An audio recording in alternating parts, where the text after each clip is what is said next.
after my Guru Maharaj, Srila Govind Maharaj left this world in 96, my Shiksha Guru, Srila Bhaktivedanta Narayan Maharaj, travelled to America, and one of the first places he went to was a place called Badger in California.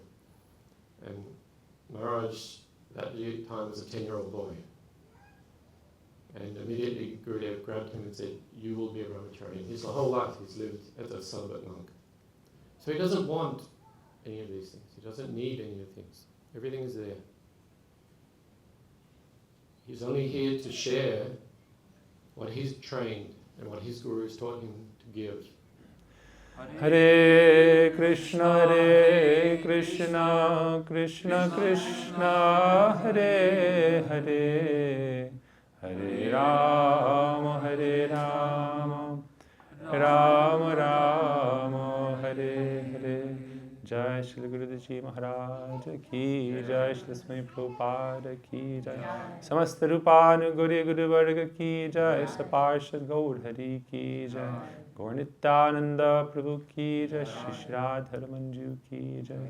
Jai Jai Shri Radhe, Jai Jai Shri Radhe Shyam. Thank you for having me here in your beautiful yoga hub in Perth. Is the yoga leader here, teacher? So, pranam to you. Thank you for opening the space for us to serve sacred sound. So thank you very much. Pranams to everybody. Those I know, those I don't know yet. Those we know now. Pranams. So there's so many things we can talk about, but we'll start with talking a little bit about this mantra we chant.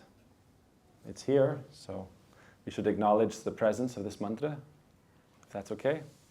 Yeah? So, mantras are very potent and very succinct, and so you can have many interpretations about a mantra. Many meanings can be, you could say, taken or understood from a mantra. But if we want to know the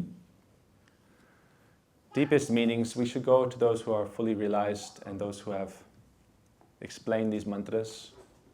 And this is the mantra given by Lord Chaitanya, who is our main, you could say, savior in our tradition. He emphasized the chanting of this mantra as a repetition throughout the day. He himself would not be able to stop chanting practically. He would try to, if he didn't want to chant, he would have to hold his tongue so he couldn't chant. That was the only way he could stop chanting. And so it was very dear to him.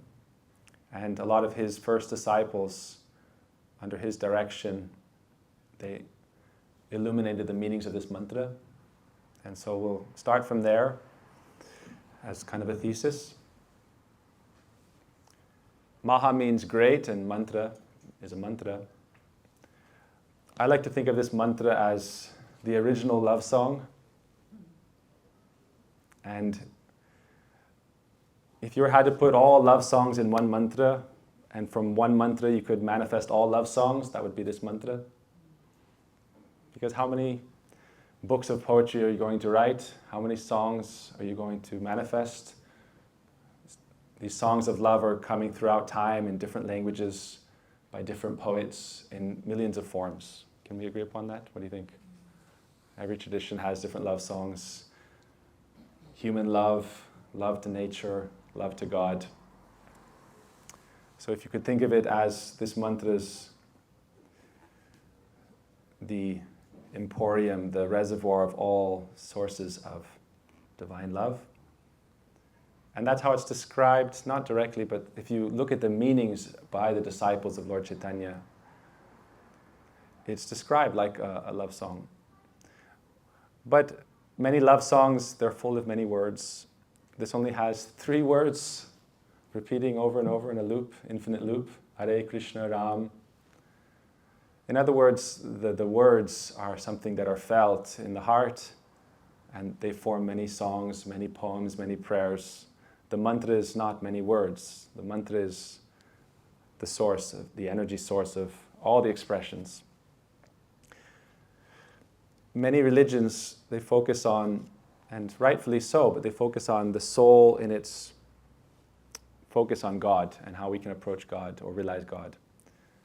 Something special about our tradition is that it recognizes that God has both male and female aspects, or masculine and feminine aspects. And so instead of just thinking of us as soul looking towards God, we recognize that God itself is both male and female. And so instead of just thinking of ourselves praying to God, we can understand this mantra as the love song between the two halves of God for each other. Does that make sense? And it's described like that. It's the love song between the two halves of God in their inseparable attraction towards each other. And that's, if you look at the names, it's the names of the goddess and the feminine form of God and the masculine form of God. That's the couplets. Hare is the feminine form of God, Krishna is the masculine form of God. Hare is the feminine form of God, and Ram is the masculine name for God. But then why isn't it just Hare Krishna, Hare Krishna? And why is it this interesting kind of pattern? The pattern also has significance. It could just be Hare Krishna, Hare Krishna, Hare Krishna, Hare Krishna ad infinitum. But instead there's this pattern going on. So the pattern has a lot of meaning also, and we find that in love. Like the ocean rises and falls, like the sun rises and sets, the moon rises and sets, the flow of nature is there.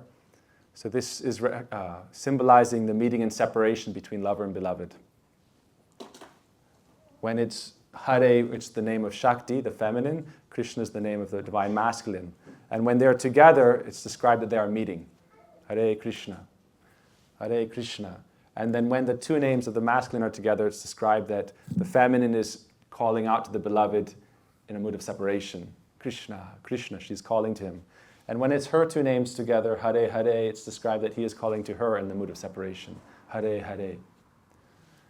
Then we have the second half, Hare Ram, Ram, Ram, Hare, Hare. In the second half of the mantra, again, our lineage's primary teachers from the inception point, this is our mantra, this is what we chant, this is what we're known for, we're the Hare Krishnas. So what's the mantra mean? So if you go to the original commentators about the meaning of this mantra, one of them, and they're all very beautiful, and it's described very beautifully, but one of them, Raghunath Das, he describes that the first half of the mantra, it's a long explanation, I'm not going to get into it, but in essence, the second half, it's almost like a role reversal, where now the heroine, or Radha, what we call in Sanskrit the Naika, she is taking on the position like the male, and he is taking on the position like the female. And that's why the name changed from Krishna to Ram. And actually, the description of this mantra is that the first utterance of this mantra is coming from the goddess Sri Radha. We don't really like to think of firsts in our tradition. First of unlimited cycles, so there's no real first, but in each new age, you could say, in each new epoch of time, this mantra comes from her heart to her beloved. And she is originally chanting this mantra in separation from her beloved, praying for meeting. And we take this mantra, you could say, as the best means of the soul to find God or to reach God. It's her own mercy. It's the method she uses. So if it's the method that she uses, it must be useful, must work. So we take it in shelter of her. And I'm not just making this up. This is all based on the commentaries. So the commentator says that she is chanting Hare Krishna. And in her heart, her moods of her love are, there are many moods that come and go. But in essence, she's remembering her meetings with him and lamenting in separation in his absence and praying to again meet. And so she is saying like this, Hare Krishna. And Hare is described to mean that Hare is her name, it's feminine form, but Hare then has the masculine form Hari. And so she is thinking Hari, and it means he who has stolen my heart. So I want to just come back to this point of a main emphasis of our tradition is instead of just the soul looking towards God and we are the subject and we're thinking of God as the object, we are trying to observe the two halves of God in their relationship of love and understand them in truth, in full. To understand God in truth, in full, we have to understand the nature of God, and that nature of God is not void, nor is it formless, but the deepest essence is that central reality of divine love, and that divine love from the oneness appears in two forms to experience its own love. This is our essential conception. And so we're trying to understand first the nature of their love, and then from that we can kind of understand where we come from and where we can go. Otherwise we're kind of lost. We don't know our source, we don't know our origin, we don't know our nature. So first we should try to understand their position. Our Gurudev would always call God the divine couple. That's the basis, you could say, of a lot of Sanatana Dharma cultures. Who are the most famous deities in Hinduism? You have Krishna, he is always with Radha or some form of the goddess. And they're all considered expansions of her original form. He's never alone. And if you look at Ram, he is always with the form of the goddess as Sita. If you look at Vishnu, he is always with the form of the goddess known as Lakshmi. If you look at Shiva, he's always with the form of the goddess known as Parvati. There's always this union in the duality. There's always the oneness in two and the two in one.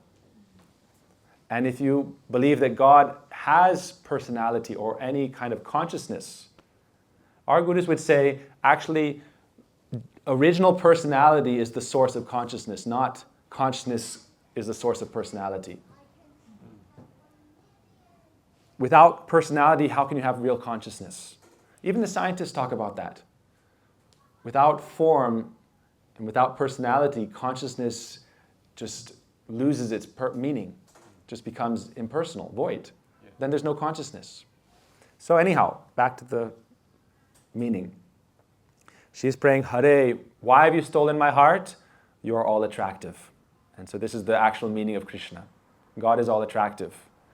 And anything we are attracted to in this world is one of his qualities. Whether it is power, wealth, beauty, fame, recognition, knowledge, those are all the qualities coming from the Godhead. So she's saying, you are all attractive, therefore you stole my heart. And for those who know of the Rasa dance, Krishna stood under the banyan tree and played the flute in a very beautiful tone and attracted his Sri Radha to him, and she came to him. It's actually said that she manifested from his own form and began to run towards him. And that is where her name comes from. Radha. It means to run towards the object of your love. Ra means rag, attraction. Rag also is the source of all kinds of music. Rag. If you know Indian classical music, there's many kinds of rags, melodies. Beautiful, sweet, happy, sad, joyous, melancholy. All these are different rags. And so her name Ra means with rag, with emotion, with devotion, with love, with attraction. She is running towards Krishna. And that is what Dha means. Radha means Dhavati. Very quickly she ran towards him. So she is remembering, Hare Krishna, I ran towards you. Hare Krishna, there's so many sweet explanations here. Hare again comes. And Raghunath Das Goswami says this means that she's remembering, oh, I ran to the forest and I did not see you, but then all of a sudden you appeared and you caught my hand or you caught my shirt and you began to bring me towards the Kunj. So in this way it continues, Hare Krishna, Krishna Krishna, Hare Hare, and Hare Ram, Ram Ram, Hare Hare. So it's a very beautiful prayer. So I want to speak a little bit about, how do we fit into this? We're all focusing on, the love of Radha Krishna. Where do we fit in? It's a decent question, you could say, maybe, huh? Where do we fit into it all? So another, you could say, seed mantra that's world famous. All right, we can breathe in and see if you can guess what I'm going to do, all right? I'm going to do a mantra, yoga mantra.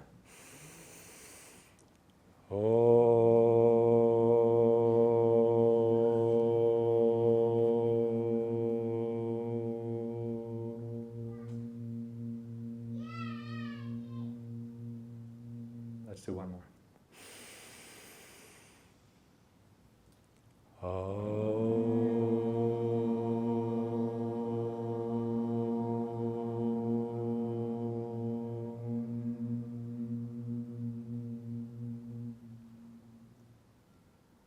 All right, so in this mantra we'll discover where we fit in, okay?